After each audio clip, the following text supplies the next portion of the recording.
text this morning in Luke chapter 24 still.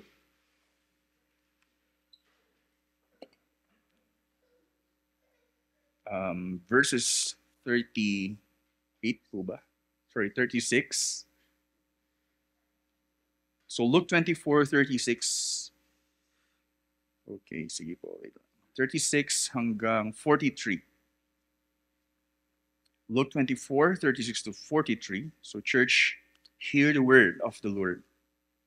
As they were talking about these things, Jesus himself stood among them and said to them, "Peace to you." But they were startled and frightened and thought they saw a spirit. And he said to them, "Why are you troubled, and why do doubts arise in your hearts?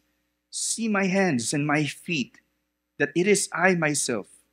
Touch me and see, for a spirit does not have flesh and bones, as you see that I have." And when he had said this, he showed them his hands and his feet. And while they were still disbelieved for joy and were marveling, he said to them, "Have you anything here to eat?" They gave him a piece of broiled fish, and he took it and ate before them. Church, this is the word of the Lord. Amen. Sige po, makakaupo po tayo.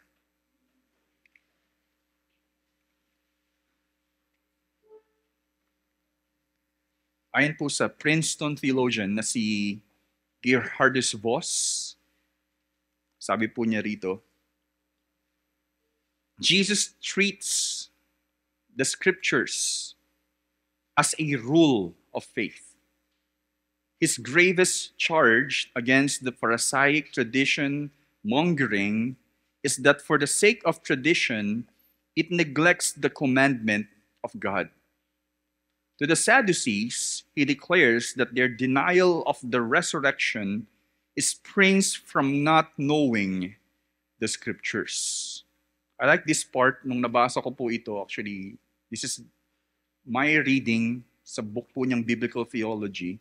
And sumakto po na when we are tasked to preach ito pong text po natin ngayon, na-hit po niya yung sinasabi dito na to the Sadducees, si Jesus daw po, he declares that their denial of the resurrection springs from not knowing the scriptures.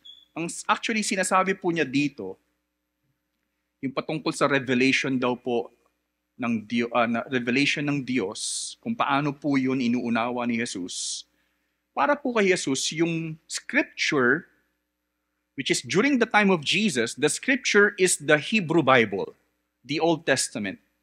Para po kay Jesus, yung scriptures of the Old ay banal na salita ng Diyos na tinuturing po niyang rule of faith and practice. Doon po bumabase kung paano po tayo mamumuhay para sa Diyos at paano tayo dapat mamuhay paano tayo mamuhay in accordance to this scripture. Ibig pong sabihin, para kay Jesus, susundin po niya ang lahat ng sinasabi sa Biblia. Yung Torah, yung law ni Moses.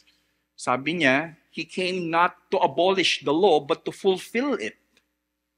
So para po sa kanya, pinaniniwalaan niya ang lahat ng nakasaad sa Biblia. Lahat ng nakasaad sa Biblia ay tinuturing niyang sagrado na revelasyon ng Diyos. Pagdating po sa ibang mga tila, nagbabasa ng Biblia, hindi po nila tinatratong sagrado ito tulad ng mga Pharisees na hindi nila sinusunod mismo yung salita ng Diyos at mas nananaig yung tradisyon nila. Okay? May mga added na commandments po sila bukod sa mga naisaad na sa Biblia na gusto nilang pasunurin yung mga taong gawin yon. And we are familiar, natutunan din po natin ito sa Luke, no? Na nagtanong ang mga Sadducees kay Jesus, pag merong isang babae na nagkaroon ng asawa at namatay, at nag-asawa uli, namatay, hanggang sa naging 7 yung kanyang asawa, pagdating sa langit, sino yung totoo niyang asawa? It is like tinitrick si Jesus na akala nyo, sasagutin kung walang resurrection? No. Pagdating doon, hindi na kailangan nun. But you will see na talagang magkakaroon ng resurrection in the end. The Sadducees and the Jews actually affirmed, you are correct, Master. The Sadducees are not believing the resurrection because they do not really affirm the truth of the Scripture. This is where we will be coming from. Sa ating teksto, lumalabas na kahit ang mga apostol, yung 11 na nadatnan ng mga disipulo from Emmaus, at iba pang mga disipulo na nagtitipon doon, sila po ay nag-alinlangan nang makita nila si Jesus. Dahil rin sa kawalan ng pagtitiwala sa kasiguraduhan ng kasulatan. Masasabi po natin, this is like my thesis, kumbaga, here, this is how we will understand what happened here. Na kaya po sila marahil hindi basta natuwa nung nakita nila si Jesus. It's because we may say they are not really believing what the Scripture says. What Jesus already told them, what will happen to Him. Pero para kay Jesus, ang kasulatan ay hindi lang basta ordinaryong kapahayagan, ito ay katotohanan ng Diyos na ang sinumang hindi mananahan sa katotohanan nito ay siguradong mamumuhay ng may pag-aalinlangan sa hinaharap gaya ng ating matututunan sa salaysay. Again, the moment we also ay maging katulad ng mga disipulo, mga apostol na ito, na tila hindi nag-aalinlangan tayo, o kumbaga, hindi tayo nananahan sa katotohanan ng sinasabi ng Diyos sa salita niya, magkakaroon din po tayo ng pag-aalinlangan, doubts will arise in our hearts kung ano yung mangyayari in the future. Sigurado bang ganito yung mangyayari talaga? Parang hindi naman eh. Hindi tayo kasi nakakasiguro kung totoo ba yung sinasabi ng Diyos. Therefore, maapektuhan po tayo sa ating paglakad sa Diyos. That's why, in our text, we entitled our sermon today, based on our text, Surprised by Resurrection. Surprised by Resurrection. Ang sentrong mensahe po nito ay believing the resurrection. Tulad po nung ginagamit ko rin, actually, I'm basing also sa sinabi ni Gerhardus Voss. Believing the resurrection springs from knowing the Scriptures and the authenticity of Jesus, the Messiah. Yung paniniwala po natin about, yes, the plan of God of redemption, like renewing all things, yung resurrection, it springs from knowing or understanding the Scriptures, believing the Scriptures also, and springs from the authenticity of Jesus na totoong Mesiyas. Ito po yung isang side ng coin na masasabi natin. Mamaya titingnan din natin, papansinin din natin yung other side of the coin or direction. Para sa mga bata, if you're also taking notes, ito po yung mensahe para sa inyo. Jesus proved that there is resurrection according to the Scriptures. Again, Jesus proved that there is resurrection according to the Scriptures. Dalawang kaganapan sa teksto ang nagpapatotoo nito. May dalawang nangyari, dalawang pangyayari. Una, Scriptures surprise. Nasurpresa sila, talagang totoo yung Scripture. Talaga palang totoo ang sinasabi. Pero nasurpresa sila because they are not actually believing. And also, verses 39 to 42, messianic surprise. They do not really see the way Jesus will be being a Messiah until nakita nga nila na nabuhay nga muli talaga si Jesus. Well, we call it messianic surprise. Sa mga bata, you may understand this like believe the Bible and believe in Jesus. Believe the Bible and believe in Jesus. So let's start the scriptures surprise. So sa pagpapatuloy po ng salaysay, dalawang disipulo from Emmaus, sinamahan ni Jesus, nakita si Jesus ng sandalian lang at nawala after the breaking the bread. And they recognized that it is Jesus.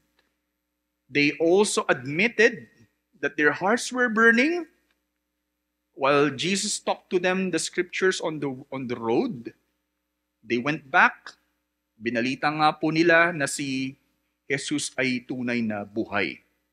To the 11 and to the other disciples gathering in Jerusalem. Matapos po noon, verse 36, ito po yung nangyari. As they were talking about these things, Jesus himself stood among them and said, "Peace to you." I'm trying to animate it in my mind na really that's what happened? Jesus is alive. And then nagpakita nga si Jesus, they recognized that it is Jesus. Kasi nga po, di ba po sa dalawang disipulo, they were kept from recognizing Jesus. But at this moment, they really can see that it is Jesus. And he said, sila nga po ay parang hindi makapaniwala At sinabi pa niya, "Peace to you." Sinabi po niyang, sumainyo ang kapayapaan live in 3D, kumbaga. Pinag-uusapan lang nila na nakita daw nila si Jesus at buhay. At right from there, at that moment, talagang mismong si Jesus ay nasa harapan nila at sinabing sumainyo ang kapayapaan. Ito po, sila po ay masasabi nating na-awestruck po sila. Siyempre, hindi naman starstruck, no? Pero awestruck na. Na tila walang nangyari sa kanilang Panginoon. Dahil alam po natin na nasaksihan po nila mismo kung ano yung dinanas ni Jesus sa krus. Paano din siya dumaan sa kamay ng mga Romano before Jesus were brought to Calvary, how he was punished. Ang masasabi ko po, personally, ay what goes in them is not merely about losing hope because namatay nga po si Jesus. Well, actually, they are losing hope because namatay nga po si Jesus. Pero in the images of what happened on the cross is fresh to them. Paano nagdusa si Jesus. And right at this moment, sabi nga, traumatic experience po sa kanila yung pagkamatay ni Jesus. And right at this moment, bigla pong parang wala lang nangyari kay Jesus. It's really amazing. Of all miracles that Jesus performed, kakaiba tong naranasan po nila. It's not an ordinary, some kind of display of power. After the cross, yes, we know he was laid in the tomb. And as if nothing happened. Masasabing traumatic experience ito, kaya nga po, ang nangyari sa kanila in verse 37, sabi ni Jesus, "Peace to you," but they were startled and frightened and thought they saw a spirit. Pero sabi po ni Jesus in verse 38, and he said to them, "Why are you troubled? Why do doubts arise in your hearts?" Sa description po ni Lucas, sila po ay natakot because they thought they saw a spirit. But Jesus know what is in their hearts when he said, "Why are you troubled? Why do doubts arise in your heart?" May pag-aalinlangan po sila, pagdududa sa mga nangyayari. Until Jesus appeared to them and confronted them the condition ng puso po nila. Kung papansinin po natin ang pinapahiwatig sa parteng ito ni Lucas ng salaysay, again, for Luke, in his account, naglaan po siya ng mahabang narrative pertaining to the resurrection of Jesus in Luke 24. I like it. Kasi parang pinoportray po niya dito, next time na lang po natin, no? Pero pinoportray po niya dito the first Lord's Day. Yung pinakaunang Lord's Day, ano yung nangyari?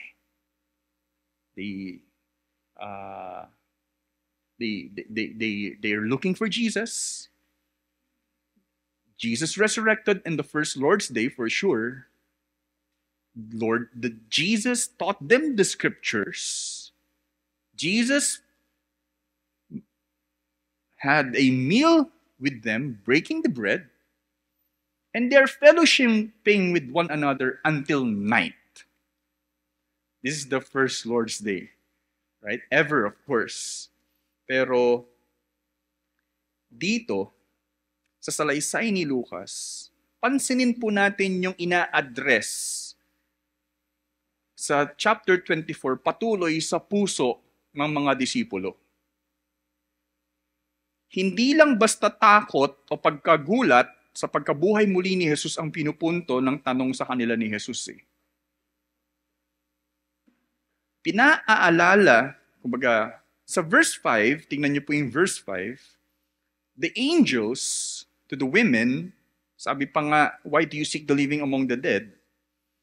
At sinabi pa na, pinaalala po sa kanila na, yes, di ba sinabi na sa inyo ni Jesus sa Galilee pa lang, that the Messiah or the Son of Man must suffer, die, and after 3 days, He will rise. Di ba sinabi na sa inyo yun? He's not here. Why do you seek the living among the dead? Di ba sinabi na yun sa inyo? The two disciples, after knowing what happened in the tomb, went to Emmaus and also talking about what happened.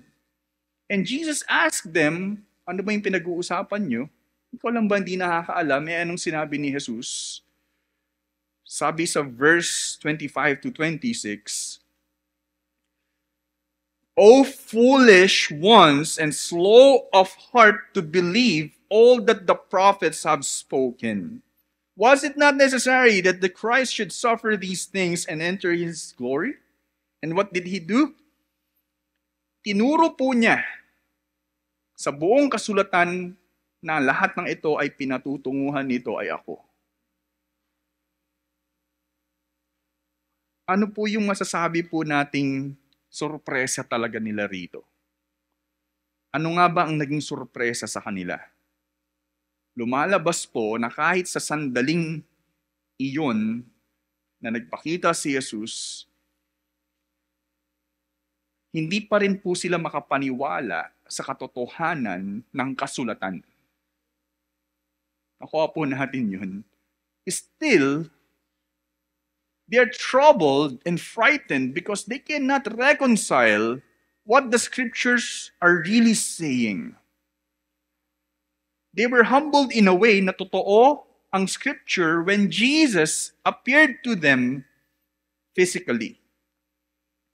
So they are struggling, we may say, in the truth of the resurrection. Kung paano nga ba talaga ito mangyayari.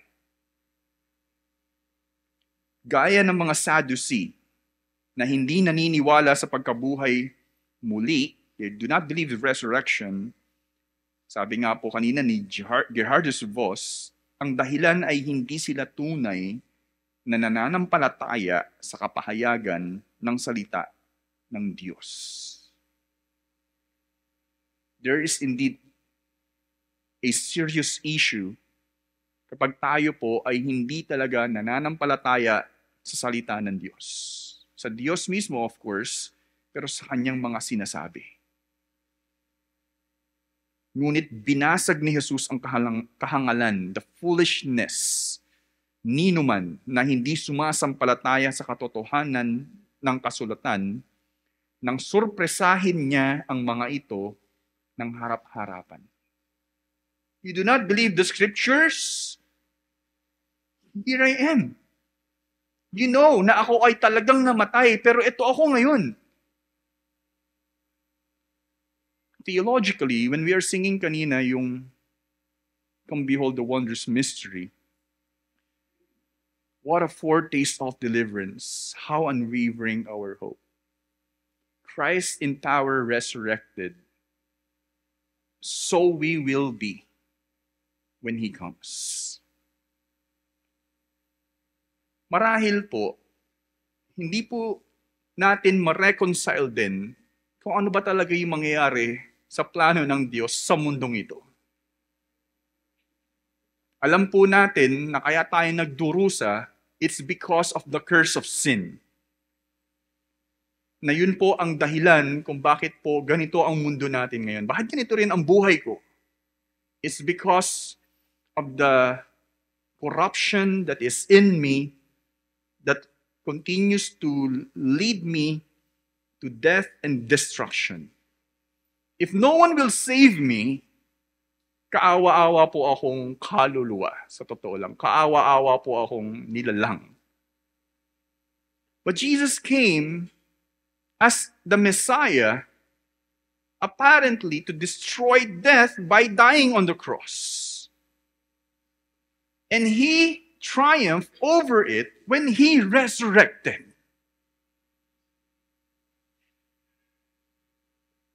It's also a serious issue if we seemingly do not believe that there is a solution to the curse of sin and death. Kung hindi po tayo naniniwala sa ebanghelyo rin, na kayang mapagtagumpayan ang problema ng kasalanan sa mundong ito sa pamamagitan ni Jesucristo.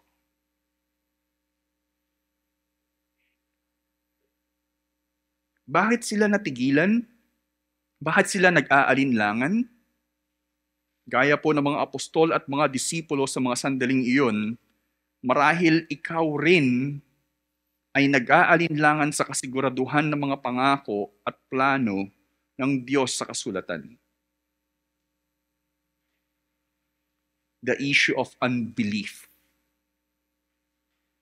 Ang pagkabuhay muli ni Jesus ang siyang nagselyo ng katiyakan ng mga ito. The resurrection sealed the truth of the plan of God in accordance with the scripture. Sila lahat sa salaysay, tama po ba? Lahat ng mga taong ito na nakakita kay Jesus, ano pong tawag sa kanila? Witnesses.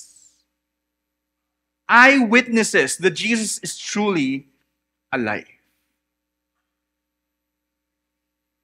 Kahit hindi nila tanggapin yon, makita niyo ako eh. Bakit ka rin magdududa sa kasiguraduhan nito?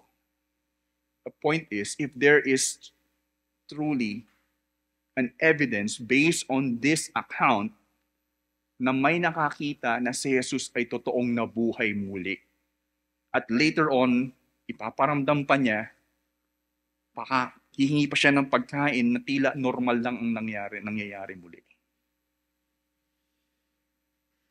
Ang Biblia ay mismong salita ng banal at dakilang Diyos, kaya ito ay may katiyakan at hindi kailanman mababali. Infallible. Manahan ka sa kasiguraduhan ng salita ng Diyos na pinagtibay ng gusto ng katagumpayan ni Jesus sa krus. John Piper said that they are blood-bought promises of God. Kaya ang kapahayagan natin nito at ng Ebanghelyo bilang mga mananampalataya sa buong sangkatauhan ay may saysay at may kabuluhan. Sa kabilang banda, this is the other side of the coin, ang pagkabuhay muli ni Jesus ang masasabing kaparaanan ng Diyos bilang testimonya ng kanyang salita. Kasi po kanina, ang issue po natin ay hindi tayo naniniwala sa salita ng Diyos. That's why we do not believe the resurrection. But because of the resurrection, nagkakaroon naman po ng katotohanan talaga ang salita ng Diyos. Kaya tayo naniniwala sa Biblia. Kasi ginampanan po ni Jesus ng Diyos kay Jesus ang katotohanan ng kanyang pangako nung siya ay nagtagumpay sa krus. Nagkaroon po ng katotohanan ang pangako ng Diyos ng kaligtasan nang merong isang, sabi nga, first among many brothers, si Jesus, ay nagkaroon po ng panibagong buhay. And anyone will put their faith and trust, repent of their sins, and come to Christ will also experience the same redemption na si Jesus mismo ang tumubos din para sa atin. Akala po natin, maliit lang yung nangyari po sa atin na tila many years ago, namatay si Jesus at nabuhay siyang muli. When you believe in Him, you will also experience this resurrection, of hope of resurrection. Kala natin sa bawat buhay natin ngayon, maliit lang yun. Pero habang tayo ay naglalakad patungo sa dulo, yung small angle na yan, ang laki na po ng mararanasan nating pagpapala pagdating po sa dulo. You will never know kung ano po talaga yung natanggap natin mula kay Jesus until sa dulo, God will reveal everything to us. Again, surprise, scriptures surprise, una, and then pangalawa, messianic surprise. Sinabi pa po ni Jesus, sabi nga po nga natin kanina, may ginawa pa si Jesus. In verse 39, see my hands and my feet, that it is I myself. Touch me and see. For a spirit does not have flesh and bones as you see that I have. Yeah, yun po yung sinabi sa verse 39. Dito po sa Luke, if you will study also yung buong, at least kung mag-aaral po tayo, sa estilo ng Ebanghelyo ni Lucas, isa pong obserbasyon, sabi ni Mike Bird, na ang estilo ni Lucas dito ay polemic. Alam niyo po yung polemic? Negative way of addressing things or someone. Parang critic ang dating. Pero, halimbawa sa mga dyaryo, may mga editorial na cartoon na parang ina-address yung gobyerno. Dito po, ang kaparaanan ni Lucas ay maidokumento at ang sino mang makababasa ng kanyang account ay magsisilbing atake sa kawalan ng paniniwala ng mga tao sa resurrection. Kasi po yung mga Jews, probably naapektuhan yung mga Hudyo. Yung mga Griego ay hindi po naniniwala sa physical na resurrection. Naniniwala po sila na may resurrection pero spiritual lang daw. Yung bodily resurrection ay hindi totoo sa kanila. It just exists abstract, in an abstract sense. Spiritual lang daw po, walang pagbabago sa katawan. If you are Luke and narrating what happened to the resurrection of Jesus, Jesus himself is saying, see me. Touch me. Hindi ako basta espiritu lang. Walang espiritu na walang katawan or physical aspect. Here's my hands and feet. Hindi totoo yung pilosopiyang yan. Totoo ang katotohanan ng Diyos at ito ako at tignan mo niyo ako. It is documented by Luke.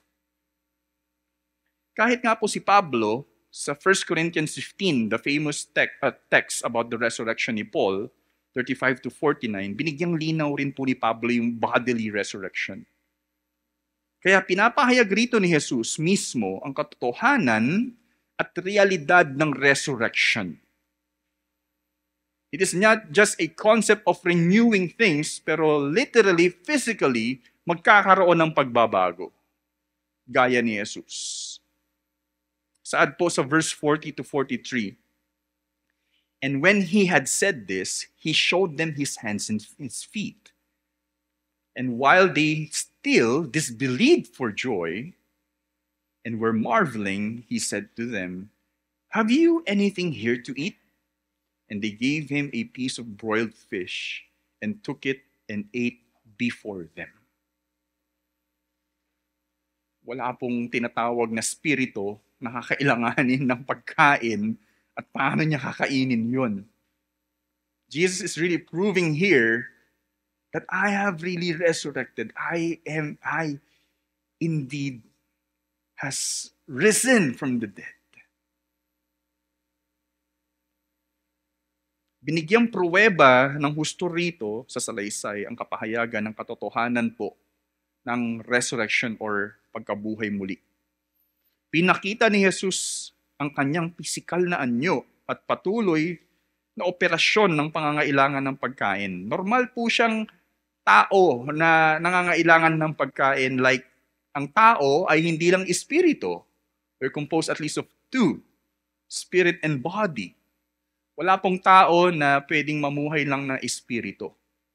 That's why, in the end, the bodies of the dead, of the believers, will be resurrected as well and will be united with the Lord. No? Hinihintay din po yun ng mga nauna sa atin. Hindi po sila kompletong tao. Tayo rin ay naghihintay ng bodily resurrection. Pare-parehas po tayong naghihintay sa dulo. Hindi si Jesus basta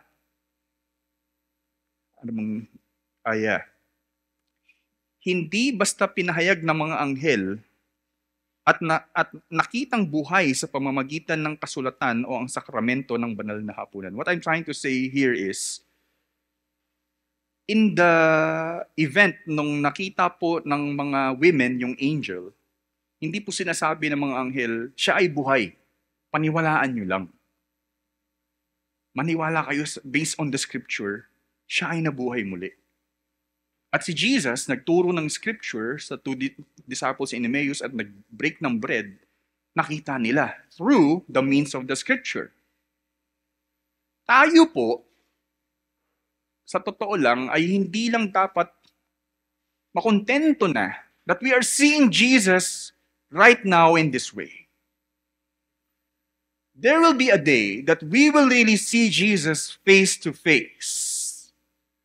At hindi rin sapat yun para kay Jesus na ngayon, ito lang yung nararanasan natin. I love the part here of the narrative na gustong ipakita ni Jesus that I've really resurrected. I will be with you again. Pinakita ni Jesus mismo kahit sa pisikal na aspeto na siya ay tunay na nabuhay muli. He is indeed risen.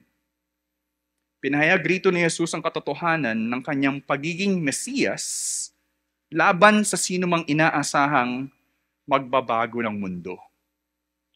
Think about the situation in their time. Pinamumunuan ng mga Romano, Caesar and other emperors, Claudius and other emperors next after the other, na tila sila ang kasagutan sa mundong ito. Tila sila ang tunay na Panginoon.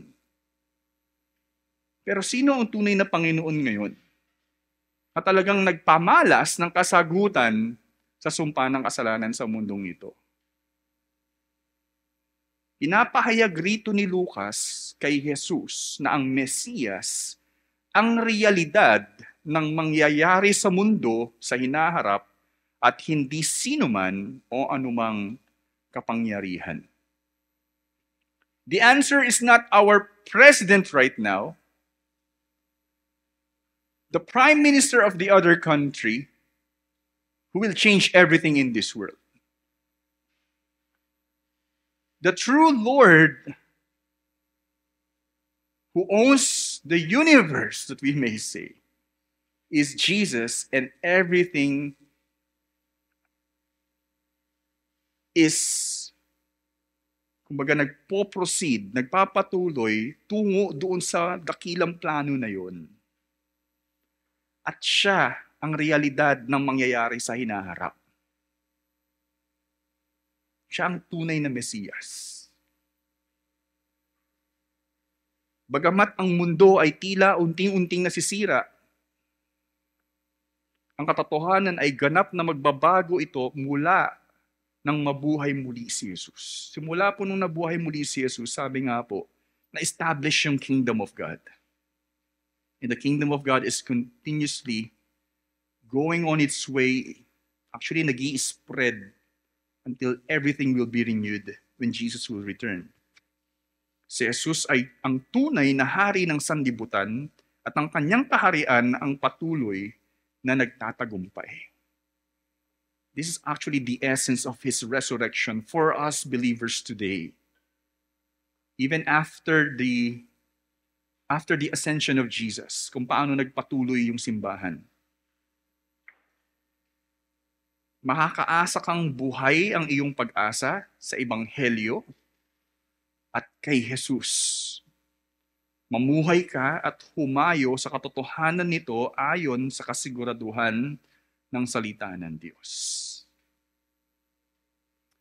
Alalahanin natin patuloy ang mensahe sa atin sa umagang ito. Again, believing the resurrection springs from knowing the Scriptures and the authenticity of Jesus, the Messiah. O kaya Jesus proved that there is resurrection according to the Scriptures. Dalawang kaganapan muli sa teksto ang nagpatotoo ng naidudulot ng kapahayagan ng resurrection. Probably first, we will be surprised by the Scriptures. Scripture surprise. Another is messianic surprise. Hindi natin inaasahan, ganito pala talaga ang plano ng Diyos. Na nagsasabi ring, believe the Bible and believe in Jesus. Cannot escape but to quote again Tom Wright or N.T. Wright, sabi niya po rito, the historical verdict before us is this. Prevalent and pervasive in the early church was the belief that Jesus of Nazareth had been bodily raised from the dead by the God of Israel. Talaga pong yun yung naging creed po nila, pinaniniwalaan po nila. This conviction constituted the axis, yung naging punto upon which their prayers, practice po, narrative, symbols, and confession all turned.